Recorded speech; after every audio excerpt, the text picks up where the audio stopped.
Hello जी, नमस्कार। क्या हाल चाल, कैसे हैं आप सब लोग? मैं उमेश, आप सभी का वेद एकेडमी एक बार फिर से स्वागत करता हूँ। काफी सारे बच्चे जो क्लास 6 की तैयारी कर रहे हैं, वो काफी ज्यादा परेशान होंगे कि भैया बता दो ऑनलाइन फॉर्म कब आएंगे, क्या तारीख हो सकती है, क्या पॉसिबल है ना? और किस तरीके से जो है हम फॉर्म भरेंगे तो उसमें क्या-क्या चीजें जरूरत होगी, कैसे हमारी जो रिजर्वेशन पॉलिसी होती है कि हम तैयारी तो कर रहे हैं, मुझे भी पता है आप लोग तैयारी कर रहे हैं। मैं यूट्यूब पर क्लासेस लेता हूँ, मेरे साथ काफी सारे बच्चे जुड़ते हैं और वो पढ़ते भी हैं, है ना? तो आप लोग भी खुद भी परेशान होंगे और साथ में हम भी परेशान रहते हैं आपके कि फॉर्म के बारे में बता दीजिए कब होंगे और कब कैसे होने वाला है। देखिए, मैं इतना बोल सकता हूँ कि फॉर्म अब ये जो आपका नया महीना चालू होने वाला है, यानी भी क्या चल रहा है? जैन, फ़ेब, मार्च, अप्रैल, मई, जून, जुलाई। यानी जो जुलाई का महीना है, इसके अंदर जो है आप लोग के फॉर्म जो है मोस्ट प्रोबेबली का मतलब है 90% श्योरिटी के साथ कहा जा सकता है कि वो इस महीने में आपके आ जाएँगे, जुलाई के महीने में। ये 90% की प्रोबेबिलिटी है यार, ठीक है? प्रोबेबिलिटी समझते हो ना? अगर आप लोगों ने नहीं पढ़ी तो कोई बात नहीं, प्रोबेबिलिटी का मतलब होता है हो सकता है, 90% चांसेस यही हैं। और 10% देखिए ऊपर-नीचे होता है हमेशा। ठीक है? तो आइए एक बार जान लेते हैं कि ऑनलाइन एग्ज़ाम फॉर्म में रिज़र्वेशन पॉलिसी क्या है? किस तरीके से जो आपकी रिज़र्वेशन पॉलिसी है, वो काम करती है। ठीक है? आइए चलिए शुरुआत करते हैं। बहुत ही ज़रूरी, बहुत ही महत्वपूर्ण इम्पोर्टेंट वीडियो होने वाली है आप लोगों के लिए, तो बहुत ही ध्यान से इन चीज़ों को सुनिएगा। ठीक है? चलिए जानते हैं क्या है रिज़र्वेशन? क्या होता है? वैसे आप लोगों ने सभी ने सुना होगा रिज़र्वेशन, जिसे हम हिंदी में कहते हैं आरक्षण।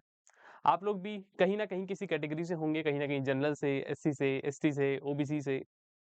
तो ये जो आपकी कैटेगरी है, इसी को रिज़र्वेशन कहा जाता है। यानी कि जो हमारी भारत सरकार है, जो इंडियन गवर्नमेंट है, उसके द्वारा क्या है, एक फिक्स परसेंटेज सेटअप करा गया है कि भैया अगर कोई एससी का है, तो उसको इतना परसेंटेज रिज़र्वेशन मिलना ही है। अगर कोई एसटी कम्युनिटी का है, तो उसको इतना परसेंट रिज़र्वेशन मिलना है। कोई ओबीसी का है, तो उसको इतना दिया जाएगा। ठीक है? ये हमारा रिज़र्वेशन का क्राइटेरिया क्या है, फिक्स है और आइए मैं आपको दिखाता हूँ कि क्या है, क्या नहीं है। ठीक है? तो बस तैयार रहिए, क्लास 6 के फॉर्म जल्द ही जो है आने वाले हैं। ठीक है यार? चलिए, ओके, लेट्स बिगिन। ठीक है? आरक्षण नीति यानी reservation policy of Jawahar Navodaya Vidyalaya, ठीक, जिसका मतलब है equal opportunity for every section of the society. काफ़ी सारे बच्चे जो है भैया रिज़र्वेशन को क्रिटिसाइज़ करते हैं कि सर ये रिज़र्वेशन गलत है, हम लोगों का सिलेक्शन नहीं हो पाता है। बट मैं आपको बताऊँ कि ये जो है बात लिखी equal opportunity for every section of the society, ये हमारे रिज़र्वेशन का मोटिव होता है कि जो हमारे सोसाइटी के हर एक सेक्शन है, चाहे वो पिछड़ा वर्ग हो, चाहे वो इकोनॉमिकली वीकर सेक्शन हो, सबको एक बराबर अपॉर्च्युनिटी का मिलना, ये हमारा केवल तब पॉसिबल है जब हमारे पास रिज़र्वेशन है। तो रिज़र्वेशन एकमात्र ऐसा सहारा है जिसकी वजह से सबको इक्वल अपॉर्च्युनिटी मिलती है। कहीं न कहीं कई बार चीज़ें होती हैं कि वो थोड़ा गड़बड़ हो जाती हैं। बट भैया रिजर्वेशन का देखिए फ़ायदा होता है। ठीक है? आइए, देखिए होता क्या है कि जवाहर नवोदय विद्यालय में ये कंडीशन होता है आप लोगों के पास कि जो रूरल सीट्स हैं वो 75% रिज़र्व होती हैं। गर्ल्स की सीट 33% रिज़र्व होती हैं।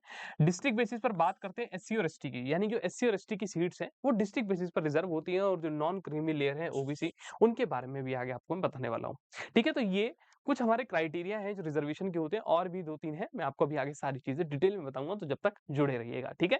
और चैनल को सब्सक्राइब कर लो इस तरह की जानकारी के लिए। आइए, ओके, देखिए बात करते हैं रूरल एरिया का रिजर्वेशन, क्योंकि आपको पता है जो जवाहर नवोदय विद्यालय का एग्ज़ाम होता है, जो बच्चे देते हैं वो ज़्यादातर ग्रामीण क्षेत्र के होते हैं। और आपको पता ही है कि जो हमारे नवोदय विद्यालय ज़्यादातर ग्रामीण क्षेत्र में ही देखने के लिए मिलते हैं।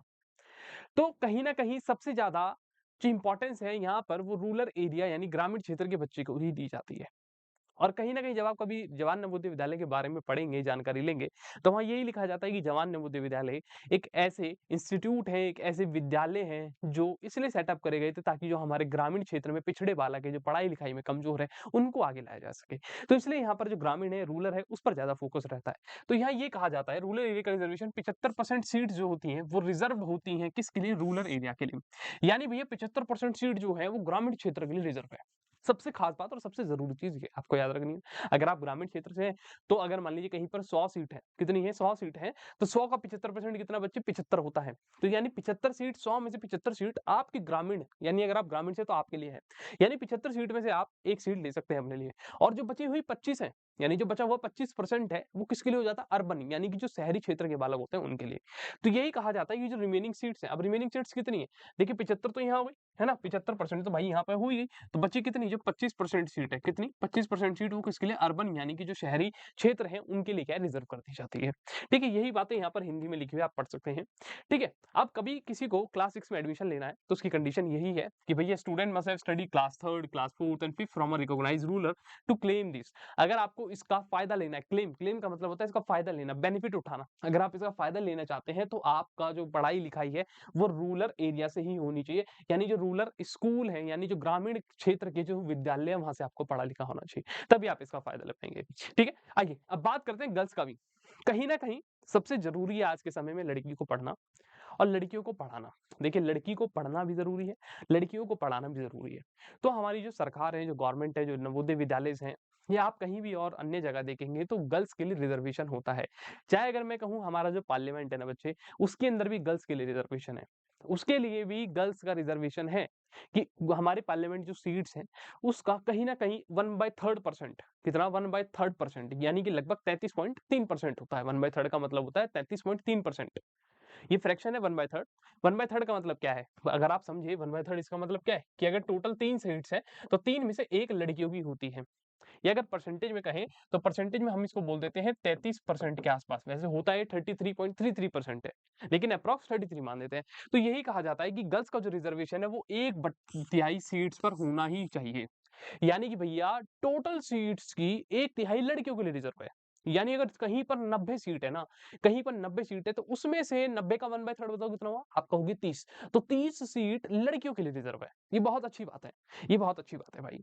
ठीक है? आगे कह रहा है देखिए if more girls qualifying on merit their numbers can exceed 1/3। कह रहा है अगर लड़कियां ज्यादा क्वालीफाई कर जाती हैं, उसने देखिए साफ-साफ कह रहा है कि मेरिट के आधार पर अधिक बालिकाएं चयनित होने पर संख्या 33% से अधिक भी हो सकती है। यानी अगर लड़कियां ज्यादा क्वालीफाई कर रही हैं, तो ये जो रिजर्वेशन है 1/3 यानी कि 33% ये ज्यादा भी हो सकता है।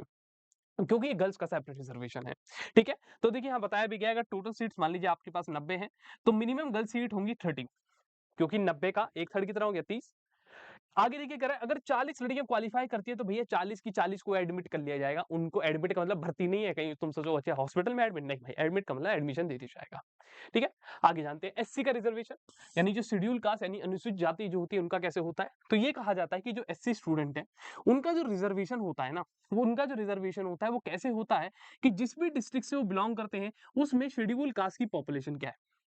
अगर आप मान लीजिए उत्तर प्रदेश के गाजियाबाद से हैं, गाजियाबाद एक डिस्ट्रिक्ट है, तो आपके गाजियाबाद में शेड्यूल कास्ट की जो पॉपुलेशन है, जो जनसंख्या है वो कितनी है, उसके ऊपर आपका रिजर्वेशन डिपेंड करेगा।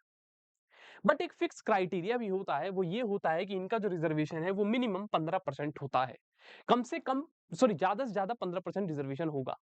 15% से नीचे कभी नहीं जाएगा, कभी भी नहीं जाएगा। तो यहाँ उसने यही बात लिखी है, यह 15% से कम नहीं होगा, कभी भी नहीं होगा भाई, हमेशा 15% तक होगा ही होगा, बिल्कुल एग्जैक्टली उसके बराबर। ठीक है? देखिए reservation can not exceed 50% combined with ST as applicable. इसको छोड़ दीजिए, आप ये नहीं समझ पाएंगे क्योंकि एक रिजर्वेशन के रूल्स होते हैं, उसके हिसाब से यहाँ पर बात लिखी गई है। ठीक है?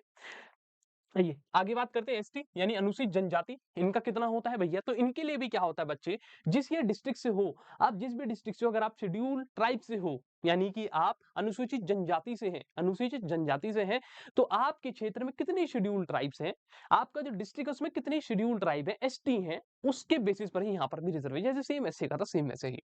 तो ये कह रहा है कि ST reservation depend on the ST population of the district, यानी कि जिस भी जिले से आप बिलोंग करते हैं उसमें कितनी एसटी की पॉपुलेशन उस पर आधारित है। लेकिन इनका भी एक फिक्स क्राइटेरिया है, वो क्या है कि भैया 7.5% यानी कि जो रिजर्वेशन है वो फिक्स है इनका भी। 7.5% एसटी का रिजर्वेशन फिक्स है। जैसे एससी का कितना है 15%, भैया एसटी का कितना है 7.5%, ये फिक्स है। इससे नीचे कभी नहीं जाएगा, इतना तो मिलेगा ही मिलेगा, इतना तो मिलेगा ही मिलेगा। ठीक है? क्लियर इतनी बात? बोलिए। आप देखिए बाकी ये जो है वेरी करता है, कई बार क्या पॉपुलेशन अगर कहीं पर एसटी की ज्यादा है तो भैया रिजर्वेशन भी अच्छा खासा देखने के लिए मिल जाता है। ठीक है? आइए अब बात करते हैं ओबीसी एनसीएल रिजर्वेशन। देखिए ओबीसी में क्या है, दो तरीके की कैटेगराइजेशन होता है, एक होता है क्रीमी लेयर, एक होता है नॉन क्रीमी लेयर। तो जो रिजर्वेशन दिया जाता है वो नॉन क्रीमी लेयर को ही दिया जाता है। नॉन क्रीमी, आप तो सोचोगे क्रीम, ओ वाह वो वाली क्रीम जो दूध के ऊपर होती है? ठीक है? आप समझ सकते हैं क्रीम मतलब जो दूध के ऊपर होती है, ऐसे समझिए जिसके पास दूध के ऊपर क्रीम है यानी वो अमीर आदमी होगा ना भाई, वो क्रीम खा रहा है। और नॉन क्रीम का मतलब क्या है कि भैया उसके पास दूध ही दूध है, क्रीम नहीं है, यानी मक्खन नहीं है। तो फायदा किसको मिल रहा है? क्रीम वाले को तो मिल रहा है। और किसको नहीं मिल रहा? जिसके पास नॉन क्रीमी, यानी उसको तो फ़ायदा देना चाहिए फिर। तो यहाँ जो रिज़र्वेशन होता है वो एनसीएल वालों को दिया जाता है। यानी जो ओबीसी यानी अदर बैकवर्ड क्लासेस है, जो अन्य पिछड़े वर्ग हैं, उसके अंदर जो नॉन क्रीमी लेयर्स के बच्चे होते हैं, उनको ही फ़ायदा दिया जाता है। साफ-साफ बात कही गई है। आपके पास इसका फ़ायदा उठाना है तो आपके पास एक ओबीसी एनसीएल सर्टिफिकेट होता है। ओबीसी एनसीएल सर्टिफिकेट होता है जो गवर्नमेंट ऑफ इंडिया के द्वारा रिलीज़ करा जाता है और आपके पास ये सर्टिफिकेट सेंट्रल होना चाहिए। सेंट्रल यानी केंद्र सरकार के द्वारा जो होगा दिया जाएगा वही होना चाहिए। राज्य सरकार का जो है वैलिड नहीं है, केंद्र सरकार का ही वैलिड होता है क्योंकि ये जो नवोदय विद्यालय सेंट्रल गवर्नमेंट के होते हैं। ठीक है? क्लियर थी बात? आगे देखिए, कह रहा क्रीमी लेयर, जो क्रीमी लेयर वाले हैं, समझ रहे हो जो मक्खन खाते हैं, उनको क्यों मिलेगा भाई फिर जब जिनके पास मक्खन नहीं है उनको दिया जाएगा? आप ये मैं केवल समझाने के लिए बता रहा हूँ आपको। ठीक है? इसका मतलब अलग ही होता है वैसे। क्रीमी और नॉन क्रीमी मैं आपको समझाने के लिए बता रहा हूँ। केवल क्रीमी यहाँ पर समझ सकते हैं आप ऐसे। ठीक है? आगे देखिए, रिजर्वेशन फॉर दिव्यांग स्टूडेंट, जो हमारे फिजिकली हैंडिकैप्ड स्टूडेंट हैं उनके लिए भी रिजर्वेशन है। ये बहुत ही इंपॉर्टेंट, बहुत ही बेहतरीन बात है। क्योंकि हम कहीं न कहीं जेंडर इक्वालिटी की बात करते हैं, लेकिन हमें जेंडर इक्विटी की ज़रूरत है। इक्विटी बहुत ज़रूरी है हमारे, इक्वालिटी हमारे देश में है हर जगह है, लेकिन हम इक्विटी बहुत ज़रूरी है। अगर आप सर्च करेंगे गूगल पर भी आप देखिएगा, इक्वालिटी वर्सेस इक्विटी, इक्वालिटी या लिख दीजिए difference between equality and equity, यानी समानता और समता में क्या फ़र्क होता है। तो आपको खुद पता चलेगा दोनों में फ़र्क क्या है और समझिएगा इस चीज़ को, बहुत ज़रूरी है ये, ठीक है? तो यहाँ ये कहा जाता है कि भैया अगर कोई भी बच्चा डिसेबल्ड है, किसी तरीके की उसको क्या है डिसेबिलिटीज़ है, तो उसके बेसिस पर उसको रिज़र्वेशन दिया जाता है और ये कैटेगरीज़ हैं, जैसे कि ब्लाइंडनेस, अगर किसी की आँख से उसको नहीं दिख पाता है, लो विज़न है, कम है, हियरिंग इम्पेयरमेंट यानी सुनने में दिक्कत है, लोकोमोटर डिसेबिलिटी यानी कि वो चल नहीं पा रहा है सही से, पैर में कुछ दिक्कत है या हाथ में दिक्कत है, या इंटेलेक्चुअल डिसेबिलिटी यानी कि दिमाग से कुछ संबंधित है कि वो होता है ना, कई बार थोड़ा आपने देखा होगा जैसे कुछ बच्चे होते हैं जो इंटेलेक्चुअल डिसेबल होते हैं कि वो अजीब तरीके की हरकतें करते हैं। ठीक है, वो उनकी भी गलती नहीं है यार, वो उनकी भी गलती नहीं है, वो बीमारी ही ऐसी हो जाती है इंसान को, फिर वो क्या करे जीवन में। मैं मानता हूँ कि ये बीमारी भी नहीं है, मैं मानता हूँ ये बीमारी भी नहीं है। कहीं न कहीं जो डिसेबल्ड स्टूडेंट होते हैं ना, I have so much respect for them, क्योंकि डिसेबल्ड स्टूडेंट एक ऐसे पार्ट है हमारे इंडिया में जो अपने आप में एक यूनिक है, unique section of the society है वो। अगर वो अपनी पे आ जाए, जो इनके अंदर टैलेंट होता है ना, कभी आप देखना डिसेबल्ड स्टूडेंट्स का टैलेंट देखना, वो एक बहुत अच्छा खासा जो इंसान है, जैसे मैं खड़ा हूँ या आप हैं, आपसे भी बेहतर होगा उनके अंदर talent. They have a very unique, you can say them disabled, but they are not disabled, they are the best abled person, they are the best abled person of the society। ठीक है? Multiple disabilities अगर किसी को है तो वहाँ ये दिक्कतें मतलब उनको क्या है, ये चीजें हैं तो उनको क्या है भैया, इसका फायदा मिलता है रिजर्वेशन का। ठीक है? डॉक्यूमेंट्स क्या क्या चाहिए रिजर्वेशन के लिए मैंने आपको बताई दिया कि अगर आप एससी से हैं तो आपके पास एससी का सर्टिफिकेट हो, एसटी का सर्टिफिकेट हो, अगर आप ओबीसी एनसीएल से हैं तो आपके पास वो सर्टिफिकेट हो, लेकिन किसका, सेंट्रल गवर्नमेंट की तरह होना चाहिए। अगर गर्ल्स है तो 1/3 रिजर्वेशन मिलने वाला, ये बल्ले बल्ले शाबाश शाबाश है, ये बात तो क्लियर है। अब देखिए, इंपॉर्टेंट थिंग जो याद रखनी है कि reservation is available only valid documents, अगर जब तक आपके पास डॉक्यूमेंट है तो भैया तभी रिजर्वेशन मिलेगा, अगर नहीं है तो नहीं मिलने वाला। रॉन्ग इन्फॉर्मेशन के कारण एडमिशन कैंसिल हो सकता है, आपको पता है ये बातें। कीप ऑल सर्टिफिकेट्स अपडेटेड, अगर आप किसी भी कैटेगरी से हैं तो अपने सर्टिफिकेट बनवा के रखिए। Reservation rules are strictly followed by NVS, यानी जो आपकी नवोदय विद्यालय समिति है, जो आपका सिलेक्शन कराती है, फाइनल जब सारा का सारा प्रोसीजर है, उसी के द्वारा जो है ये रूल्स फॉलो करे जाते हैं। ठीक है? मेरिट लिस्ट प्रिपेयर्ड होती है रिजर्वेशन रूल्स के बेसिस पर ही, कि आप अगर किसी कैटेगरी से हैं, आपके अच्छे नंबर हैं और फिर आपको रिजर्वेशन देना तय है। ठीक है भाई? देख लीजिए एक बार फिर देख सकते हैं, लास्ट समरी कर लेते हैं। रूरल एरिया आपको पता है 75% रिजर्वेशन, गर्ल्स 33% यानी 1/3, एससी का कितनी पॉपुलेशन है उनके डिस्ट्रिक्ट में, जिले में कितनी, मिनिमम 15% तय ही रहे। ठीक है? एसटी का भी भैया वही डिस्ट्रिक्ट पॉपुलेशन कितनी है, मिनिमम 7.5% है। OBC NCL government of India के रूल के हिसाब से दिव्यांग, पीडब्ल्यूबीडी, ठीक है, पर्सन विद बेंचमार्क डिसेबिलिटीज, उनको जो है गवर्नमेंट नॉर्म्स के हिसाब से ही दिया जाता है। ये सारे के सारे आपके क्राइटेरिया जो थे मैंने आपको बता दिए हैं। ठीक है? आशा करता हूँ आप सारी चीजें समझ गए होंगे। बाकी देखिए अभी आपके क्लास 6 के जो फॉर्म है मैं आपको बता दूं, क्लास 6, जो आपके class 6 जेएनवीएसटी, जेएनवीएसटी, Jawahar Navodaya Vidyalaya selection test के जो फॉर्म है वो भैया सून है। सून, सून समझते हो, जल्द ही, जैसे मूवी का ट्रेलर होता है ना, उसमें लिखा होता है सून, आने वाली है। तो ये आने वाले हैं। ठीक है? तो आप लोग तैयार होइए और वेद अकेडमी के द्वारा बैचेस लॉन्च कर दिए गए हैं। एक स्क्रीन पर नंबर चल रहा होगा, आप उस नंबर पे कांटेक्ट कर सकते हैं और हमारे बैचेस में एनरोल हो सकते हैं। ठीक है? ओके, बाय बाय, धन्यवाद, नमस्कार। अगर कोई भी जानकारी लेनी हो तो आप नीचे स्क्रीन पर नंबर है, इस पर कांटेक्ट कर लीजिएगा। ठीक है? Bye bye.